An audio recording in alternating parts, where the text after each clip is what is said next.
Job must have done something really, really bad for God to punish him like this. They even start making up possible sins that Job must have committed. Job protests to all of this. In fact, he gets so fed up with the friends that he eventually just gives up on them. He takes up his case directly with God. Now, something to be aware of is that Job, he's on an emotional roller coaster in these poems. He used to think that God is just, but now he can't reconcile that with his suffering. And so in some outbursts, he'll accuse God of being a bully. Once he even declares that God has orchestrated all the injustice in the world. But the moment he utters that thought, he's terrified of it because he wants to hope and believe that God is truly just. Job is all over the place in this section. Job 24. Why are not times of judgment kept by the Almighty? And why do those who know him never see his days? Some move landmarks. They seize flocks and pasture them. They drive away the donkey of the fatherless. They take the widow's ox for a pledge. They thrust the poor off the road. The poor of the earth all hide themselves. Behold, like wild donkeys in the desert, the poor go out to their toil, seeking game. The wasteland yields food for their children. They gather their fodder in the field, and they glean the vineyard of the wicked man. They lie all night naked, without clothing, and have no covering in the cold. They are wet with the rain of the mountains, and cling to the rock for lack of shelter. There are those who snatch the fatherless child from the breast, and they take a pledge against the poor. They go about naked without clothing. Hungry, they carry the sheaves. Among the olive rows of the wicked they make oil. They tread the wine presses, but suffer thirst. From out of the city the dying groan, and the soul of the wounded cries for help. Yet God charges no one with wrong. There are those who rebel against the light, who are not acquainted with its ways, and do not stay in its paths. The murderer rises before it is light, that he may kill the poor and needy, and in the night he is like a thief. The eye of the adulterer also waits for the twilight, saying, "No eye will see me," and he veils his face. In the dark they dig through houses. By day they shut themselves up. They do not know the light. For deep darkness is morning to all of them, for they are friends with the terrors of deep darkness. You say, "Swift are they on the face of the waters, their portion is cursed in the land. No treader turns toward their vineyards. Drought and heat snatch away the snow waters. So does Sheol those who have sinned. The womb forgets them, the worm finds them sweet. They are no longer remembered, so wickedness is broken like a tree. They wrong the barren, childless woman and do no good to the widow. Yet God prolongs the life of the mighty by his power. They rise up when they despair of life. He gives them security, and they are supported, and his eyes are upon their ways. They are exalted a little while, and then are gone. They are brought low and gathered up like all others. They are cut off like the heads of grain. If it is not so, who will prove me a liar and show that there is nothing in what I say? Job 25. Then Bildad the Shuhite answered and said, Dominion and fear are with God. He makes peace in his high heaven. Is there any number to his armies? Upon whom does his light not arise? How then can man be in the right before God? How can he who was born of woman be pure? Behold, even the moon is not bright, and the stars are not pure in his eyes. How much less man who is a maggot, and the son of man who is a worm? Job 26. Then Job answered and said, How you have helped him who has no power! How you have saved the arm that has no strength! How you have counseled him who has no wisdom, and plentifully declared sound knowledge! With whose help have you uttered words, and with whose breath has come out from you? The dead tremble under the waters and their inhabitants. Sheol is naked before God, and Abaddon has no covering. He stretches out the north over the void and hangs the earth on nothing. He binds up the waters in his thick clouds, and the cloud is not split open under them. He covers the face of the full moon and spreads over it his cloud. He has inscribed a circle on the face of the waters at the boundary between light and darkness. The pillars of heaven tremble and are astounded at his rebuke.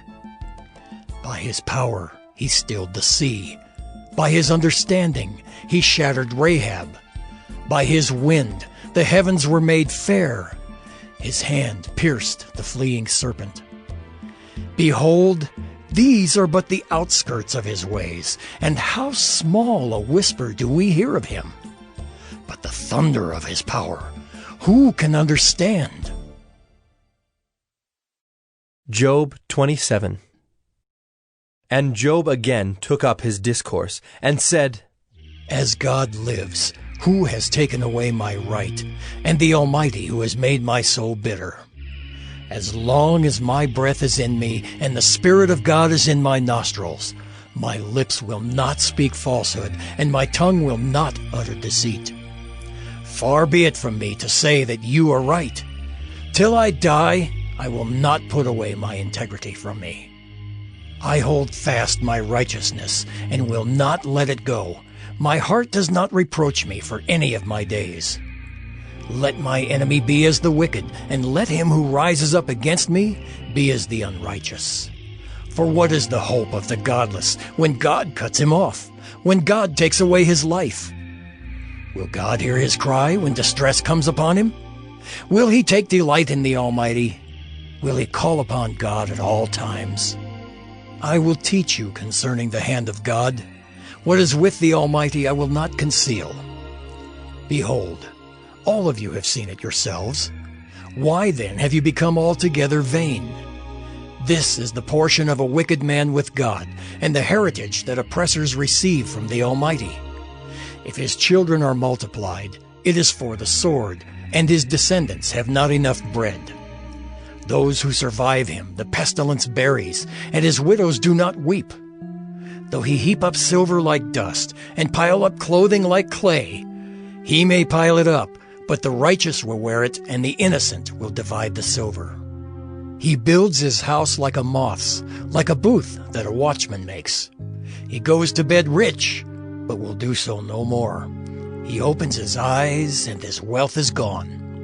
Terrors overtake him like a flood. In the night, a whirlwind carries him off. The east wind lifts him up, and he is gone. It sweeps him out of his place. It hurls at him without pity. He flees from its power in headlong flight. It claps its hands at him and hisses at him from its place. Job 28. Surely there is a mine for silver and a place for gold that they refine. Iron is taken out of the earth, and copper is smelted from the ore. Man puts an end to darkness and searches out to the farthest limit the ore in gloom and deep darkness. He opens shafts in a valley away from where anyone lives. They are forgotten by travelers. They hang in the air, far away from mankind. They swing to and fro. As for the earth, out of it comes bread, but underneath it is turned up as by fire. Its stones are the place of sapphires, and it has dust of gold. That path no bird of prey knows, and the falcon's eye has not seen it. The proud beasts have not trodden it, the lion has not passed over it. Man puts his hand to the flinty rock and overturns mountains by the roots. He cuts out channels in the rocks, and his eye sees every precious thing. He dams up the streams so that they do not trickle, and the thing that is hidden he brings out to light. But where shall wisdom be found, and where is the place of understanding? Man does not know its worth, and it is not found in the land of the living. The deep says, "It is not in me," and the sea says, "It is not with me." It cannot be bought for gold, and silver cannot be weighed as its price. It cannot be valued in the gold of Ophir, in precious onyx or sapphire. Gold and glass cannot equal it, nor can it be exchanged for jewels of fine gold. No mention shall be made of coral or of crystal. The price of wisdom is above pearls. The topaz of Ethiopia cannot equal it, nor can it be valued in pure gold. From where then does wisdom come? And where is the place of understanding? It is hidden from the eyes of all living and concealed from the birds of the air. Abaddon and Death say, "We have heard a rumor of it with our ears." God understands the way to it, and He knows its place. For He looks to the ends of the earth and sees everything under the heavens. When He gave to the wind its weight and apportioned the waters by measure, when He made a decree for the rain and a way for the lightning of the thunder, then He saw it and declared it. He established it and searched it out. And He said to man, "Behold, the fear of the Lord, that is wisdom, and to turn away from evil is understanding."